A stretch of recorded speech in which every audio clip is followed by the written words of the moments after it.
Pour cette troisième édition de Reconnexion, tu as mis un accent particulier sur la préservation de la nature, sur la protection de la planète. Alors, en tant que membre du comité d'organisation, on va dire membre privilégié si on veut, du comité d'organisation, comment est-ce que tu te sens? Ah, Kenny, merci. Merci d'être passé au village de la Reconnexion.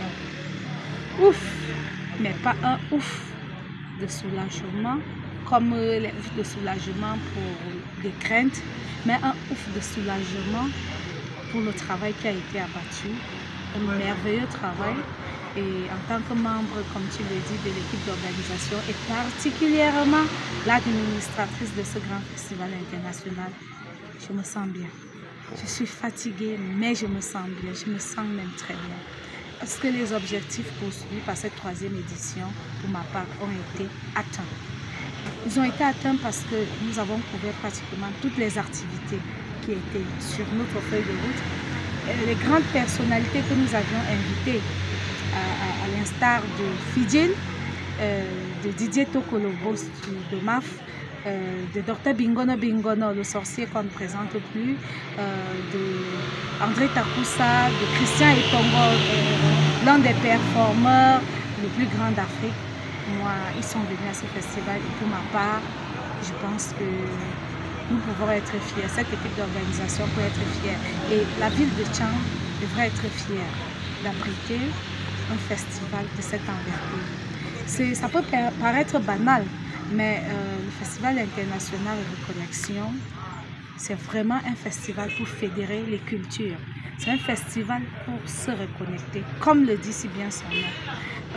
Pour les activités qui ont meublé cette année, un point a été mis vraiment, l'accent a été mis pour ma part, ce que je dirais, sur ce point de reconnecter les uns avec vraiment leur culture. Et vous voyez, dès le départ, dès le lancement, nous sommes allés visiter les chutes de la ville. Deux grandes chutes de la ville de Tchang, notamment deux grandes chutes qui sont dans le groupement photo. L'une à côté de la chefferie photo et l'autre derrière la prison centrale de Tchang. Tous les deux sites se font appeler Folépé. Et Kenny, dans ces lieux, nous avons vu des festivaliers qui n'avaient jamais mis pied dans un lieu sacré se prosterner, lancer du sel, verser de l'huile et donner des pièces d'argent pour se reconnecter. Écouter, suivre le mouvement sans se plaindre, sans demander mais pourquoi nous le faisons. Nous sommes des artistes. Et Reconnexion, Festival international Reconnexion, c'est ce festival qui a été mis sur pied par la compagnie d'art pour sensibiliser les uns et les autres justement sur les dangers liés à la perte des mémoires historiques, les dangers liés à la perte des savoirs endogènes, les dangers liés à la négligence des us et coutumes de chez soi. Parce que si les gens ne le savaient pas, les us et coutumes de chez soi, c'est ce qui fait l'identité d'une personne. Et c'est cette identité qui te montre la trajectoire que tu dois suivre, en fait, pour conduire ton existence à toi sur la terre. Parce que, comme on le dit si bien, si tu ne sais pas d'où tu viens, alors tu ne sauras jamais où tu vas. Et là, tu vas trébucher sur le chemin. Nous avons eu un thème qui parle effectivement du changement climatique. Changement climatique, pharmacopée traditionnelle et art. La protection de la nature et ses conséquences sur la santé publique. Imaginez donc que pendant tout le festival qui se fait en plein air avec ce grand et magnifique podium qui est là juste derrière nous, il y a eu toute la pluie du monde. Et on a dû créer d'autres espaces de scène, improviser de grands espaces de scène, ce qui au départ pour nous était quelque chose de frustrant, mais qui à la fin nous a fait comprendre que ça confirmait exactement ce que nous étions en train de défendre. Alors, on se rend compte que organiser un festival comme celui-ci, oui, tout au long du déroulement, c'est beaucoup de challenges, c'est beaucoup de stress. Oui. Alors, quels auront été les challenges prioritaires de cette troisième édition? Les challenges prioritaires ont été justement de lutter contre les travers de la nature. les travers de la nature qui ont été créés par nous-mêmes, nous les hommes. Parce que n'ayant pas protégé Mère Nature, alors elle s'est déchaînée contre nous. Et c'est pour cela que dans le thème de cette édition, nous sensibilisons justement les gens sur la protection de l'environnement, sur la protection de cette Mère Nature. Parce que nous sommes au mois d'octobre. Et imaginez un mois d'octobre avec des pluies, je ne sais pas si je vais les appeler diluviennes, carrément. Alors qu'avant, en septembre déjà, nous étions en saison sèche.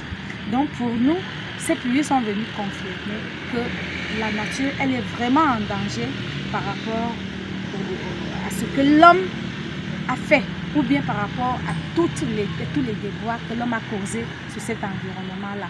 Nous avons tout, vous avez vu le recyclage que nous avons fait, créer des tenues en matériaux de récupération, une façon pour nous de montrer aux gens les bouteilles plastiques que nous versons partout, les papiers, les déchets de verre, les déchets de pratiquement tout ce qui est plastique.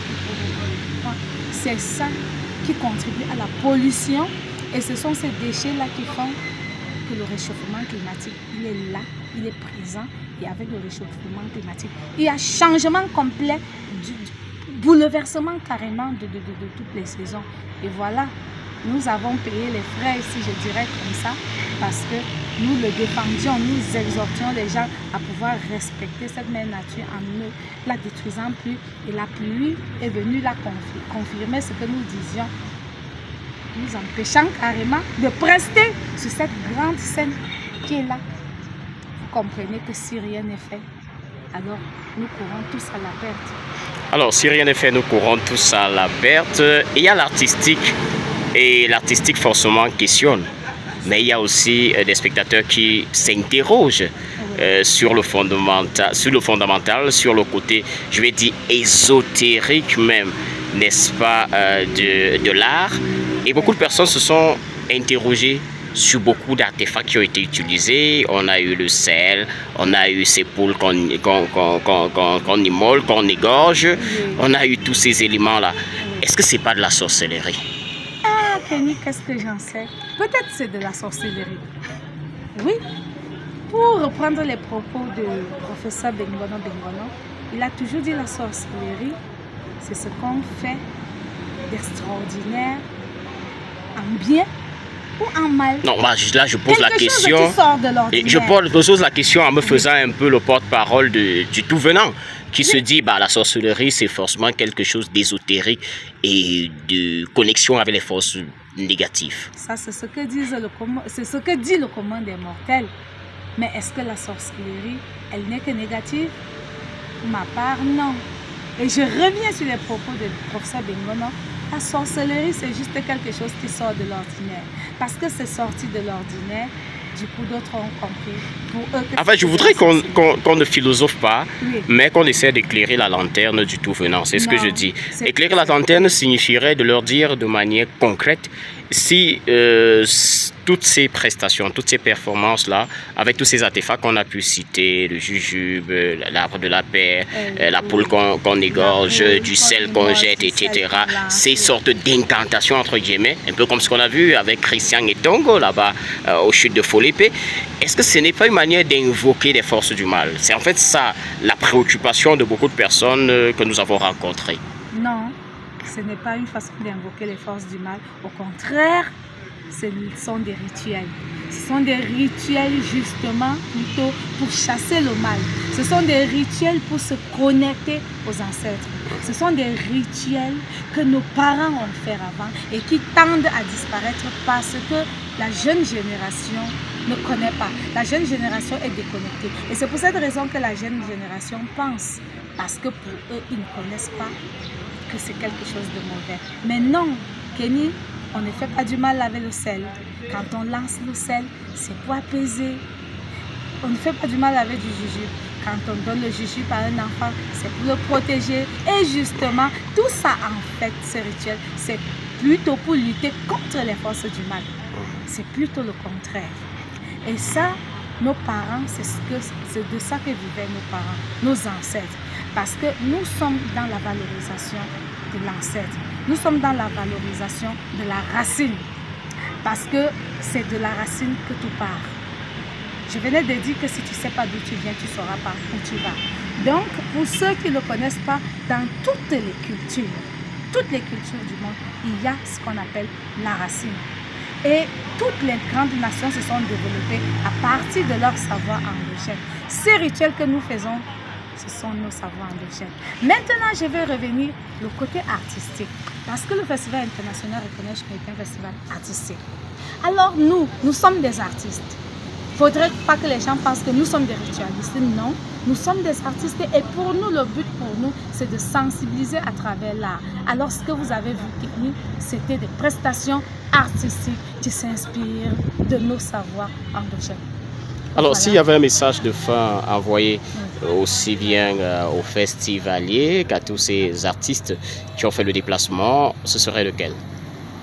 Nous leur dirons simplement merci. Il n'y a pas de mot plus grand. Nous leur dirons merci. Nous leur demanderons de continuer à perpétuer et parler de ce festival ailleurs.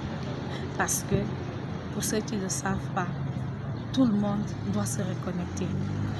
Pas se reconnecter forcément à la culture de l'autre, mais se reconnecter à sa propre culture, mais en apprenant aussi la culture des autres.